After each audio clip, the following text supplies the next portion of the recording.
ಇವತ್ತು ಒಂದು ರುಚಿಕರ ತಿಂಡಿ ರೆಸಿಪಿ ಒಟ್ಟಿಗೆ ಬಂದಿದ್ದೇನೆ. ಮೃದುವಾಗಿರೋ ರವೆ ಇಡ್ಲಿ, ಅದಕ್ಕೆ ಕಾಂಬಿನೇಷನ್ ಆಗಿ ಒಂದು ಸುಲಭವಾಗಿ ಮಾಡುವಂತಹ ಟೊಮ್ಯಾಟೊ ಮಸ್ಕಾಯಿ ರೆಸಿಪಿ ಒಟ್ಟಿಗೆ ಬಂದಿದ್ದೇನೆ. ರವೆ ಇಡ್ಲಿ ಯಾರಿಗೂ ಗೊತ್ತಿಲ್ಲ, ಎಲ್ಲರಿಗೂ ಗೊತ್ತು ಅಂತ ಅಂದ್ಕೊಳ್ಬಹುದು. ಆದರೆ ನಮ್ಮ ಮನೇಲಿ ನಾನು ಮಾಡೋ ವಿಧಾನವನ್ನು ಇವತ್ತು ಶೇರ್ ಮಾಡ್ತಾ ಇದ್ದೀನಿ. ಹಾಯ್ ಫ್ರೆಂಡ್ಸ್, ಎಲ್ಲರಿಗೂ ನಮಸ್ಕಾರ. ವೆಲ್ಕಮ್ ಟು ಸಂತೃಪ್ತಿ ಕಿಚನ್. ಕೆಲವೊಂದು ಟಿಪ್ಸ್ಗಳನ್ನು ಹೇಳಿದ್ದೀನಿ, ಗೊತ್ತಿಲ್ಲದೆ ಇರೋರಿಗಾಗಿ ನಿಮಗೆ ಸುಲಭವಾಗ್ಬೋದು. ಬೆಳಗಿನ ಗಡಿಬಿಡಿಗೆ ಬೇಗ ಈ ರವೆ ಇಡ್ಲಿಯನ್ನು ಮನೇಲಿ ಮಾಡ್ಕೊಳ್ಬೋದು. ಅದಕ್ಕೆ ಈ ಟೊಮೆಟೊ ಮಸ್ಕಾಯಿ ಅಂತೂ ಸೂಪರಾಗಿರುತ್ತೆ. ಬೇಳೆ ಬೇಯಿಸೋ ಹಾಗಿಲ್ಲ, ಕಾಯಿ ರುಬ್ಬೋ ಹಾಗಿಲ್ಲ, ತುಂಬ ಸುಲಭವಾಗಿ ಮಾಡುವಂತಹ ರೆಸಿಪಿ. ಮೊದಲಿಗೆ ರವೆ ಇಡ್ಲಿ ಮಾಡಲಿಕ್ಕೆ 1 ಚಮಚದಷ್ಟು ಎಣ್ಣೆ ಬಿಸಿ ಮಾಡ್ಕೊಳ್ತಾ ಇದ್ದೀನಿ ಬಾಣಲಿಯಲ್ಲೇ. ಮತ್ತು 1 ಚಮಚದಷ್ಟು ತುಪ್ಪ ಹಾಕ್ಕೋತಾ ಇದ್ದೀನಿ. ತುಪ್ಪ ಹಾಕಿದ್ರೆ ಏನಾಗತ್ತೆ ಗೊತ್ತಾ, ತುಪ್ಪದ ಘಮ ಇಡ್ಲಿಯಲ್ಲಿ ತುಂಬ ಚೆನ್ನಾಗಿ ಬರುತ್ತೆ.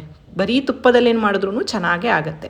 ಇದು ಬಿಸಿ ಆದಮೇಲೆ ಅರ್ಧ ಚಮಚ ಸಾಸಿವೆ, ಅರ್ಧ ಚಮಚ ಉದ್ದಿನಬೇಳೆ, ಅರ್ಧ ಚಮಚ ಕಡಲೆಬೇಳೆ ಹಾಕ್ಕೊಳ್ತಾ ಇದ್ದೀನಿ. ನಂತರ ಇದು ಸ್ವಲ್ಪ ಹೊಂಬಣ್ಣ ಬಂದ ಮೇಲೆ ಉಪ್ಪಿಟ್ಟು ರವೆ ಅಥವಾ ಮೀಡಿಯಮ್ ರವೆ ಅಂತ ಏನು ಹೇಳ್ತಾರಲ್ಲ ಅದನ್ನು ತೊಗೋಬೇಕು. 1 ಕಪ್ಪಿನಷ್ಟು ತೊಗೊಂಡಿದ್ದೇನೆ. ಸಣ್ಣದಾಗಿ ಹೆಚ್ಚಿರುವಂತಹ 1 ಹಸಿಮೆಣಸು ಹಾಕಿ ರವೆಯನ್ನು ಒಂದು 30 ಸೆಕೆಂಡ್ಸ್ ಅಥವಾ ಒಂದು 40 ಸೆಕೆಂಡ್ಸ್ ಹುರಿದ್ರೆ ಸಾಕು. ಇದನ್ನೆಲ್ಲ ಉಪ್ಪಿಟ್ಟಿಗೆಲ್ಲ ಹುರಿತೀವಲ್ಲ, ಆ ಥರ ಘಮ ಬರೋ ತನಕ ಬಿಸಿ ತುಂಬ ಬಣ್ಣ ಬದಲಾಗೋ ತನಕ ಎಲ್ಲ ಹುರಿಬಾರ್ದು. ಅಷ್ಟೊಂದು ಹುರಿದ್ರೆ ರವೆ ಇಡ್ಲಿ ಗಟ್ಟಿಯಾಗಿಬಿಡುತ್ತೆ, ಆಯಿತಾ. ಮುಷ್ಟಿ ಹಿಡಿದ್ರೆ ಬಿಸಿ ತಾಗಬೇಕು, ಅಷ್ಟು ಹುರಿದ್ರೆ ಸಾಕು. ಈಗ ಒಂದು ಬೌಲಿಗೆ ಟ್ರಾನ್ಸ್ಫರ್ ಮಾಡಿಕೊಂಡು ತುರಿದಿರುವಂತಹ ಶುಂಠಿ, ತುರಿದಂತಹ ಕ್ಯಾರೆಟು, ಸ್ವಲ್ಪ ತೆಂಗಿನಕಾಯಿ ತುರಿ, ಹೆಚ್ಚಿರುವಂತಹ ಕೊತ್ತಂಬರಿ ಸೊಪ್ಪು ಮತ್ತು ರುಚಿಗೆ ತಕ್ಕಷ್ಟು ಉಪ್ಪು, ಇದಿಷ್ಟನ್ನು ಹಾಕಿ ಒಮ್ಮೆ ಚೆನ್ನಾಗಿ ಕಲಿಸ್ಕೊಳ್ಳಿ. ನಾನು ಆಗಲೇ ಹೇಳಿದ ಹಾಗೆ ಇದಕ್ಕೆ ಉಪ್ಪಿಟ್ಟು ರವೆ ಅಥವಾ ಮಧ್ಯಮ ರವೆ ಅಂತ ಏನು ಹೇಳ್ತಾರಲ್ಲ ಆ ರವೆ ಹಾಕ್ಕೊಳ್ಳಿ. ಬಾಂಬೆ ರವೆ ಅಂದರೆ ಈ ದೊಡ್ಡ ರವೆ, ಕೇಸರ್ ರವೆ ಬರುತ್ತಲ್ಲ ಅದು, ಚಿರೋಟಿ ರವೆ ಎಲ್ಲ ಚೆನ್ನಾಗಾಗಲ್ಲ ರವೆ ಇಡ್ಲಿಗೆ. ಒಮ್ಮೆ ಇದನ್ನು ಚೆನ್ನಾಗಿ ಈ ರೀತಿ ಮಿಕ್ಸ್ ಮಾಡ್ಕೊಳ್ಳಿ. ಇಲ್ಲಿ ನಾನು 1 ಕಪ್ ರವೆ ತೊಗೊಂಡಿದ್ದೀನಲ್ಲ, ಅದಕ್ಕೆ 1.5 ಕಪ್ಪಿನಷ್ಟು ಮೊಸರು ಹಾಕ್ಕೊಳ್ತಾ ಇದ್ದೀನಿ. ಆದಷ್ಟು ತಾಜಾ ಮೊಸರನ್ನೇ ತೊಗೊಳ್ಳಿ. ತುಂಬ ಹುಳಿ ಮೊಸರು ತೊಗೊಂಡ್ಬಿಟ್ರೆ ಇಡ್ಲಿ ಹುಳಿ ಆಗಿಬಿಡುತ್ತೆ. ಹಾಗಾಗಿ ಸ್ವಲ್ಪ ಫ್ರೆಶ್ ಆಗಿರೋ ಮೊಸರು ತೊಗೊಂಡ್ರೆ ಚೆನ್ನಾಗಾಗುತ್ತೆ. ಮೊದಲಿಗೆ 1.5 ಕಪ್ಪಿನಷ್ಟು ಮೊಸರನ್ನು ಹಾಕ್ಕೊಂಡು ಕಲಿಸ್ತಾ ಇದ್ದೇನೆ. ಮೊಸರನ್ನೇ ತೊಗೋಬೇಕು, ಮಜ್ಜಿಗೆ ಎಲ್ಲ ತೊಗೋಬೇಡಿ. ಕಡೆದಂತಹ ಮಜ್ಜಿಗೆ ಎಲ್ಲ ಅಷ್ಟು ಚೆನ್ನಾಗಾಗಲ್ಲ, ಇಡ್ಲಿ ಗಟ್ಟಿ ಆಗುತ್ತೆ. ನೋಡಿ, ಚೆನ್ನಾಗಿ ಇದನ್ನು ಮಿಕ್ಸ್ ಮಾಡಿದ್ದೇನೆ. ಇದು ಇವಾಗ ಗಟ್ಟಿಯಾಗಿದೆ. ರವೆ ಮೊಸರನ್ನೆಲ್ಲ ಹೀರ್ಕೊಂಡು ಗಟ್ಟಿ ಆಗಬೇಕು. ಇದಕ್ಕೆ 1 ಕಪ್ಪಿನಷ್ಟು ನೀರನ್ನು ಸಹ ನಾನಿಲ್ಲಿ ಸೇರಿಸ್ತಾ ಇದ್ದೀನಿ. ಬರೀ ಮೊಸರಲ್ಲೇ ನೀವು ಇಡ್ಲಿ ಮಾಡಿದ್ರೆ ಇಡ್ಲಿ ಗಟ್ಟಿ ಆಗುತ್ತೆ. ನಾನು ಆ ಥರ ಸಹ ಮಾಡಿ ನೋಡಿದ್ದೀನಿ. ಮೊಸರಿನೊಟ್ಟಿಗೆ ನೀರನ್ನು ಸಹ ಹಾಕೋಬೇಕಾಗತ್ತೆ.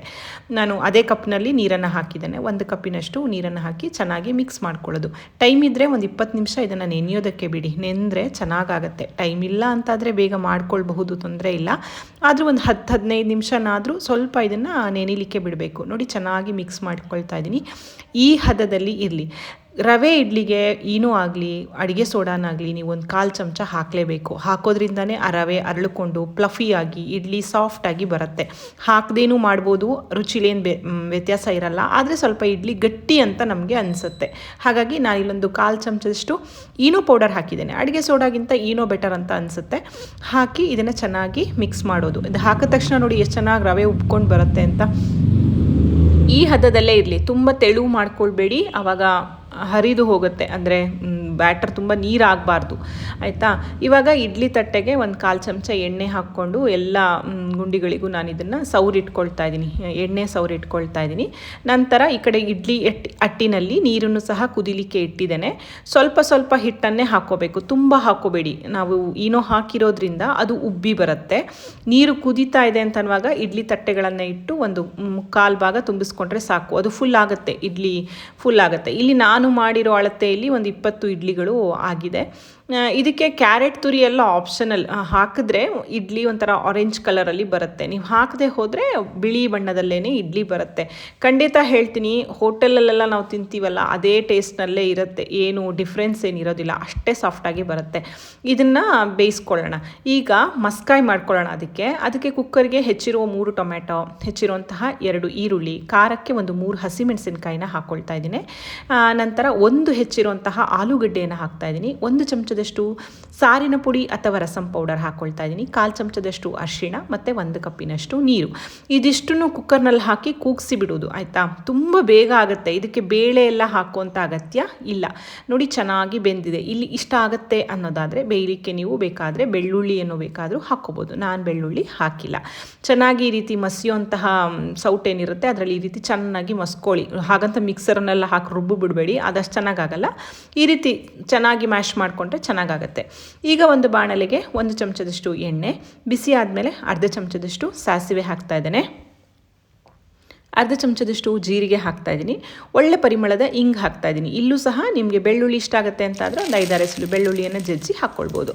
ಸ್ವಲ್ಪ ಕರಿಬೇವಿನ ಸೊಪ್ಪನ್ನು ಹಾಕಿ ಬಾಡಿದ ಒಗ್ಗರಣೆಗೆ ನಾವು ಬೇಯಿಸಿದಂತಹ ಟೊಮೆಟೊ ಮತ್ತು ಈರುಳ್ಳಿ ಆಲೂಗಡ್ಡೆ ಮಿಶ್ರಣ ಏನಿದೆ ಅದನ್ನು ಸೇರಿಸ್ಬಿಟ್ಟು ಸ್ವಲ್ಪ ನೀರನ್ನು ಹಾಕ್ಕೊಳ್ಳಿ. ಇಡ್ಲಿಯೊಟ್ಟಿಗೆ ಸರ್ವ್ ಮಾಡಲಿಕ್ಕೆ ಯಾವ ಹದದಲ್ಲಿ ಬೇಕೋ ಆ ಹದದಲ್ಲಿ ಮಾಡ್ಕೊಳ್ಳಿ.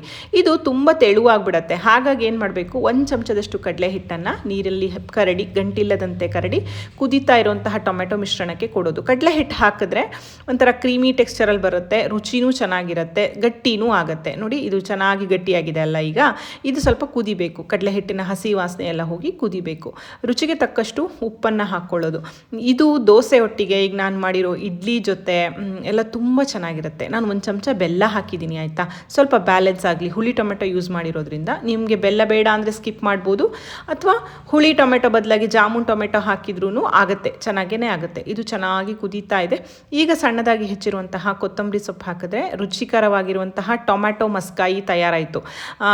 ತುಂಬ ಒಳ್ಳೆ ಸೈಡ್ ಡಿಶ್ ಆಯಿತಾ ಇದು. ಬೆಳಗ್ಗೆ ಮಕ್ಕಳ ಲಂಚ್ ಬಾಕ್ಸಿಗೆ ಹೇಳಿ ಮಾಡಿಸಿದಂತಹ ರೆಸಿಪಿ. ಇದನ್ನು ನಾನು ಸ್ವಲ್ಪ ಗಟ್ಟಿನೇ ಮಾಡಿದ್ದೀನಿ, ಲಂಚ್ ಬಾಕ್ಸ್ಗೆ ಹಾಕಬೇಕು. ತುಂಬ ತೆಳು ಮಾಡಿದ್ರೆ ಲೀಕ್ ಆಗಬಹುದು ಅಂತ ಅಷ್ಟೇ. ನೀವು ಯಾವ ಹದದಲ್ಲಿ ಬೇಕೋ ಆ ಹದದಲ್ಲಿ ಇದನ್ನು ಮಾಡ್ಕೊಳ್ಬೋದು. ಈ ಕಡೆ ನಾವು ಬೇಯಿಸ್ಲಿಕ್ಕಿಟ್ಟಂತಹ ಇಡ್ಲಿ ಸಹ ಚೆನ್ನಾಗಿ ಬೆಂದಿದೆ ನೋಡಿ, ಕೈಗಂಟ್ತಾ ಇಲ್ಲ. ಇಡ್ಲಿದು ಒಳ್ಳೆ ಪರಿಮಳ ಬರ್ತಾ ಇದೆ, ಎಷ್ಟು ಚೆನ್ನಾಗಿ ಉಬ್ಬಿ ಸಹ ಬಂದಿದೆ ನೋಡಿ. ಇವಾಗ ಇಡ್ಲಿ ತಟ್ಟೆಗಳು ಸ್ವಲ್ಪ ತಣ್ಣಗಾದ್ಮೇಲೆ ಈಸಿಯಾಗಿ ಇದನ್ನು ತೆಕ್ಕೊಳ್ಬಹುದು. ಏನು ಈ ಕಚ್ಚೋದೆಲ್ಲ ಏನಿಲ್ಲ, ಹಿಡ್ಕೊಳ್ಳುತ್ತೆ ಆ ಥರ ಏನಿಲ್ಲ, ತುಂಬ ಈಸಿಯಾಗಿ ಬರುತ್ತೆ ನೋಡಿ ಎಷ್ಟು ಸಾಫ್ಟಾಗಿ ಬಂದಿದೆ ಅಂತ. ಒಳಗಡೆ ಗೂಡಾಗಿ ತುಂಬಾ ಚೆನ್ನಾಗಿ ಬಂದಿದೆ. ಮೃದುವಾಗಿರುವಂತಹ ರವೆ ಇಡ್ಲಿ ತಯಾರಾಯಿತು. ಇನ್ಯಾಕೆ ತಡ, ಬೆಳಗ್ಗೆ ಏನು ತಿಂಡಿ ಮಾಡೋದಪ್ಪ, ಮನೇಲಿ ಉಪ್ಪಿಟ್ಟು ತಿನ್ನಲ್ಲ ಅಂತಂದರೆ ರವೆ ಇಡ್ಲಿ ಒಳ್ಳೆ ಆಪ್ಷನ್ ಆಯಿತಾ. ಮತ್ತು ಬಾಕ್ಸಿಗೂ ಸಹ ಇದು ತುಂಬ ಚೆನ್ನಾಗಿರುತ್ತೆ. ನಾನು ಮಾಡಿರೋ ಟೊಮ್ಯಾಟೊ ಮಸ್ಕಾಯಿ ಮಾಡಿ ರವೆ ಇಡ್ಲಿ ಮಾಡಿ ಹೇಗಾಯ್ತು ಅಂತ ನನಗೆ ತಿಳಿಸೋದನ್ನು ಮಾತ್ರ ಮರಿಬೇಡಿ. ವಿಡಿಯೋ ಇಷ್ಟ ಆದರೆ ದಯವಿಟ್ಟು ವಿಡಿಯೋನ ಲೈಕ್ ಮಾಡ್ತೀರಾ ಅಲ್ಲ, ಪ್ಲೀಸ್ ಲೈಕ್ ಮಾಡಿ, ಶೇರ್ ಮಾಡಿ, ಕಮೆಂಟ್ ಮಾಡಿ. ಮತ್ತೊಂದು ರುಚಿಯಾದ ಅಡುಗೆಯೊಂದಿಗೆ ಮತ್ತೆ ಸಿಗ್ತೇನೆ. ಅಲ್ಲಿವರೆಗೂ ಧನ್ಯವಾದಗಳು. Thank you for watching. Thank you.